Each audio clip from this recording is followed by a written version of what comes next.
आपके जो पिताजी थे रामविलास पासवान जी बहुत ही लेजेंडरी लीडर रहे हैं, लेकिन वो भी हमेशा पीछे रहे, केंद्र में रहे, पर स्टेट में हमेशा उन्होंने साथ दिया सीएम का, पर सीएम की पद पे नहीं आए।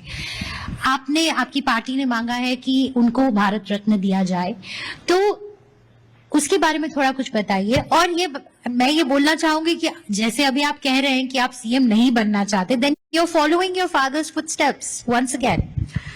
देखिए, सबसे पहले भारत रत्न का आपने जिक्र किया, मैं उनका बेटा हूं।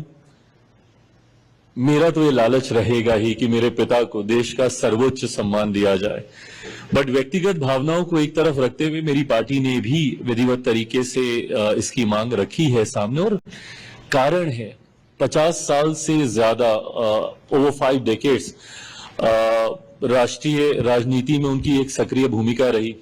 जैसा मैंने कहा कि 6 प्रधानमंत्रियों के साथ, और ये अपने में एक बहुत बड़ी उपलब्धि है।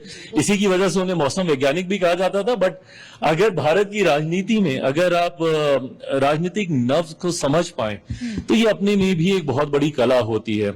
उन्होंने वीपी सिंह जी की सरकार में बतौर केंद्रीय मंत्री काम किया, देवेगौड़ा जी की सरकार में, आई.के. गुजराल साहब की सरकार में, अटल बिहारी वाजपेयी जी की सरकार में, मनमोहन सिंह जी की सरकार में, और मौजूदा प्रधानमंत्री आदरणीय नरेंद्र मोदी जी के भी मंत्रिमंडल में वो बतौर केंद्रीय मंत्री उन्होंने अपनी भूमिका निभाने का काम किया। 2 बार उनका नाम Guinness book of world record में दर्ज हुआ for winning by the highest margin. ये अपने में एक बहुत बड़ी उपलब्धि। और उसके बाद जिस तरीके से सामाजिक न्याय को लेकर, सोशल जस्टिस को लेकर उन्होंने हर सरकार में एक अहम भूमिका निभाने का काम किया।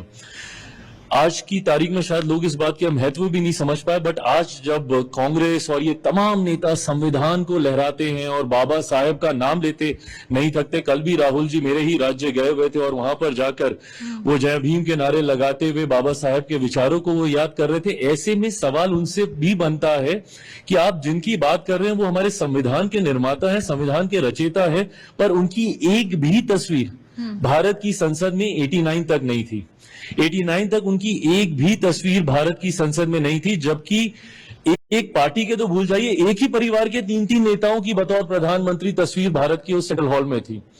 ऐसे में आज जब ये लोग बाबा साहब का जिक्र करते हैं तो इनको ये याद होना चाहिए कि बाबा साहब की पहली तस्वीर भारत की संसद में मेरे नेता आदरणीय रामविलास पासवान जी जब वीपी सिंह जी की सरकार में श्रम एवं कल्याण मंत्री थे, उस वक्त लगाई गई थी। उस वक्त बाबा साहब को भारत रत्न दिया गया था। तो जो लोग आज इन तमाम बातों को लेकर राजनीति करते हैं, बस उनको सिर्फ मैं बताना चाहता हूं कि मेरे पिता हैं, उनके योगदान को तो मैं सर्वोच्च रखूंगा ही, बट मेरे नेता हैं और उन्होंने देश के लिए ये तमाम ऐसे कार्य किए हैं जिन्होंने सामाजिक न्याय की व्यवस्था को मजबूत करने का काम किया। इसीलिए भारत रत्न की हम लोग मांग करते हैं।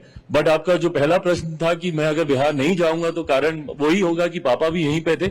मैं बिहार जाऊंगा, बट बिहार किसी पद की लालच में मैं जाऊं, कतई नहीं।